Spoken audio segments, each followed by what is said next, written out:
borrows more money. Okay, and they borrow money to pay off their debts. Yeah. And how the amount that a government can borrow from the IMF and the World Bank depends on how many taxpayers they have. Because what happens is they borrow the money, they pay the bills, and then the taxes get paid through the Bank of International Settlements back to the IMF, and that's how they furnish their debt. That's the security. The security for the loan is the taxpayers. They're bonded, called sovereign bonds, and they're traded. And so I was explaining that to the welfare guy and saying that, beneficiary is in fact a legal term. What it in fact means is that there is a trust with your name in it that you're being paid from.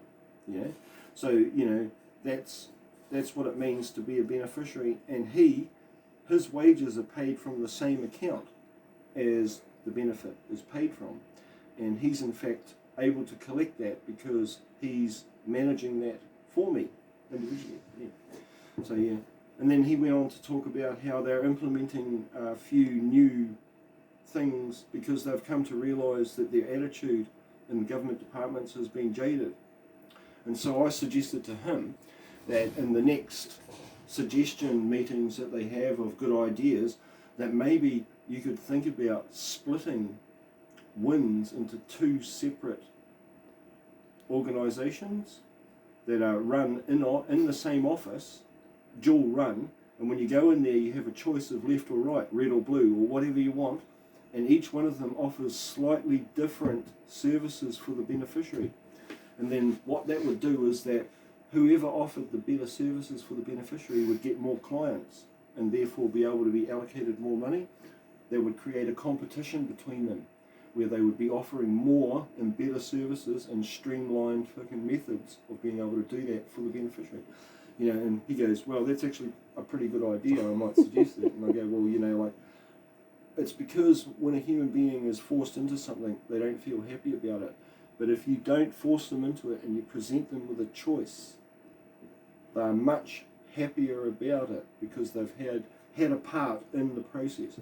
They've made a choice of left or right or whatever, two different services. So that was my rant for working income today. Okay, can you explain fiduciary? Fiduciary is a fiduciary is a trust position. It's considered a trust position, but it's actually more than that. It's considered to be more than acting in someone's best interest. Okay? What it is, a fiduciary is the relationship between a parent and a child. A fiduciary is done, the services of a fiduciary are done out of love.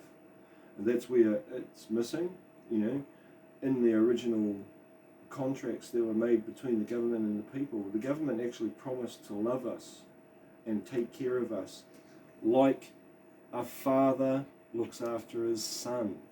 That's what a fiduciary is. You're not just acting in the best interest. You're doing all that's possible for that individual out of love because you desire them to become more than what they are. Awesome. So that's what a fiduciary position is, and that's the position the government is supposed to have with us. But they have more of a, parasitic, exploitive position at the moment where internally government companies, so like you have the ministry and then you have a company that runs the services of the ministry, right? The services of the ministry is paid by the ministry. So what you have at the moment is a whole bunch of companies that are using the concept of providing a service to make money from the government. And that's where it's gone awry.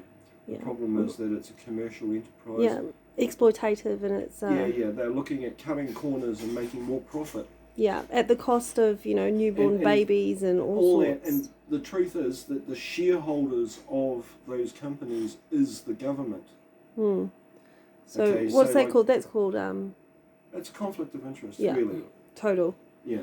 The people who maintain the prisons, the prison service people, in most of the world is a company called Serco.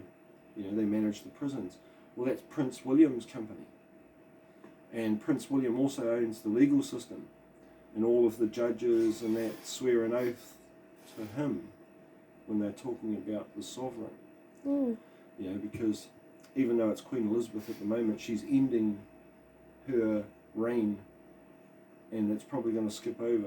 And that's the importance of us Indigenous people and, you know, Pākehā people born on our land. We really need to stand up now because the window of opportunity It's to closing. is closing. The Hence, truth is that that we can talk about whakaputanga, or we can talk about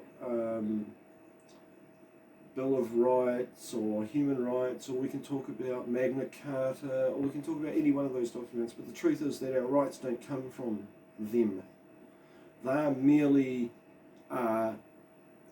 guidelines, convenient lists Mm. of things that are available to us, but really the truth is that our rights stem from the Creator. And I've said this before and I'll say it again: does the bird that flies or the snail that slithers, do they have to ask for a license to drive or travel or go anywhere? No, they Or just exist. go and fly. They exist. We are of the same ilk. We exist here. We come from the same thing.